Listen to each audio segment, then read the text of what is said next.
Heya folks, how's it going? My name is Lexi and I really like tabletop games. I like them so much that we get together and review one here once a week, every week, here at the gaming table. If that sounds interesting to you, I encourage you to press subscribe and keep watching today's video. Today, before I start my review, I would like to thank a couple of folks. Firstly, I would like to thank everyone who has donated to my Ko-Fi page. Sometimes game creators reach out to me and they can only get me a digital copy, not a physical copy of their game. In these cases, I get the games printed and bound so I can do the review. All of the funds donated to my Ko-Fi page go directly towards these costs. If I ever have any funds left over or saved up, they go directly back into the channel. So I want to say a big thank you to everyone who has donated. Without you, today's episode could not have happened. I also would like to thank Mikey Ham, who reached out to me with a game to review. When people reach out to me, I of course really appreciate the opportunity to not only review their hard work, but sometimes it means I get to review games that might not have appeared on the gaming table otherwise. So thank you so much, Mikey. If you have a game you've made and you would like to see it on the gaming table, please feel free to reach out to me using the email address in the description box below. I do have a bit of a delay in between receiving games and getting a review out, but I am always keen to hear what people have been making. If you would like to donate to my Ko-Fi page, the link to that is also in the description box below. So let's dive into Slugblasters. Slugblasters takes place in an alternative Earth that feels contemporary to now. In this game, player characters play teenagers who are into slugblasting. It's kind of like skate culture, except you can travel to other dimensions. This scientific discovery has changed a lot about the world, but in other ways it's stayed exactly the same as it was. You can't just go anywhere in existence anytime. Certain planes of existence lie next to each other, so if you want to get to one, you might have to travel through 3 or 4 others to get there. In addition, these portals to get to other places aren't necessarily where you want them to be every single time. Slugblasting, understandably, has adults concerned. You can't exactly drive to pick your teen up from a party if the party is 5 dimensions away and you're not sure where the portal is, or it's in a pedestrian-only zone. Also, sometimes these other planes of existence do have genuinely dangerous stuff there. I mean, that's what makes slugblasting cool. You do get in this manual a town to set your game of Slugblasters in. It's inspired by the creator's hometown. It is the sort of place where you could get bored very easily. If you happen to not enjoy the town that's provided as the default setting, there are a couple of other write-ups in this manual for different places your game could be set in. These were submitted by people who had purchased above a certain Kickstarter tier. So there's a couple of options. I was particularly thrilled by any of the options not set in North America. Not that I dislike North America, it's just that currently so much of tabletop role-playing game culture is based around North America. I'm just excited to see where it is further afield.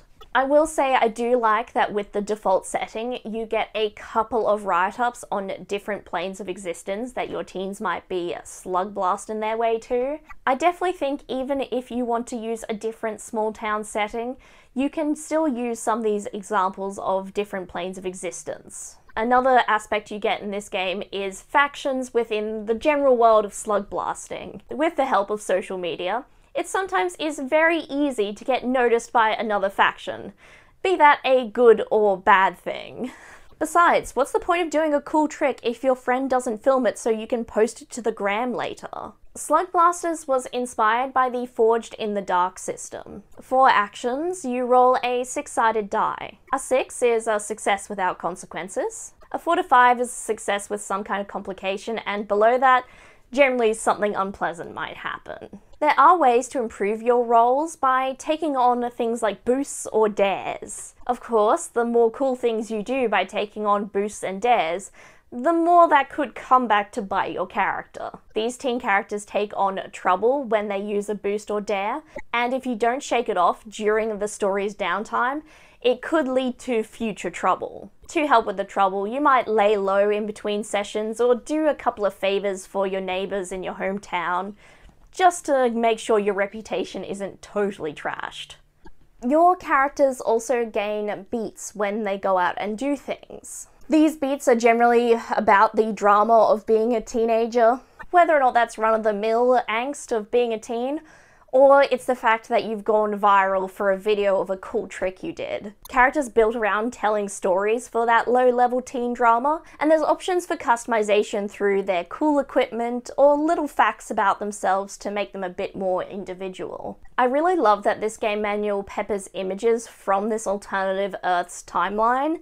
There's awareness posters about slugblasting in a sort of war on drugs scare campaign, and in other places advertisements for beverages, such as one that gives you anxiety, which is frankly how I feel about all energy drinks. This is perhaps one of the few times that a game's presentation has made me a bit sad I couldn't get a proper physical copy.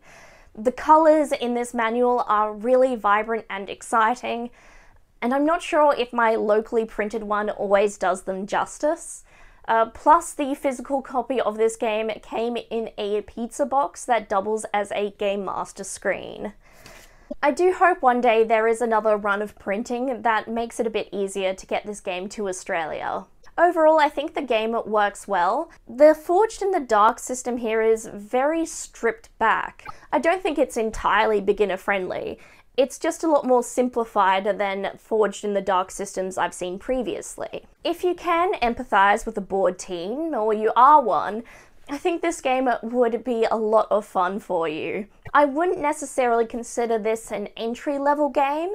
I generally don't consider most Forged in the Dark games to be very beginner-friendly. That's not to say that the system isn't well written or not well explained in this manual. I just think to understand Forged in the Dark, it really helps be generally familiar with tabletop games. I do really love the setting of this game.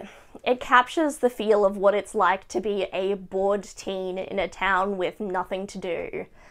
Though, when I was a bored teen, there wasn't the option to travel to other dimensions.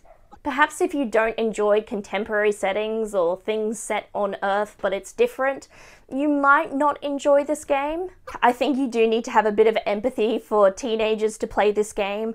A logical adult might decide traveling between planes of existence to get a cool photo is a bad idea, but teenagers have a different standard for what is worth their time. The easiest way to get a copy of this game is through DriveThruRPG, where a PDF is currently $20 US. I do really hope there is an option for a physical copy that makes it to an Australian store sometime. The art of this game is just really enjoyable, and a PDF copy of such a large book might be a bit inconvenient.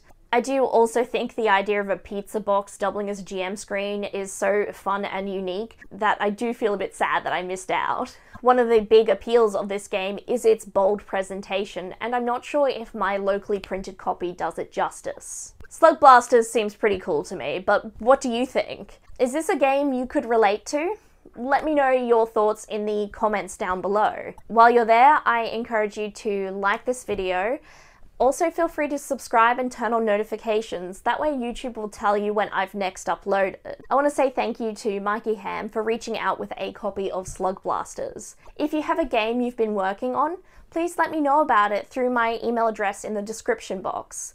I also want to say another big thank you to everyone who has donated to my Ko-Fi page. All the funds donated to that Ko-Fi page directly go back to the channel. It's a massive help for keeping the lights on here. If you would like to donate, you can follow the link in my description box to do so. I hope you're all well, and I look forward to seeing you next time at the gaming table. Bye!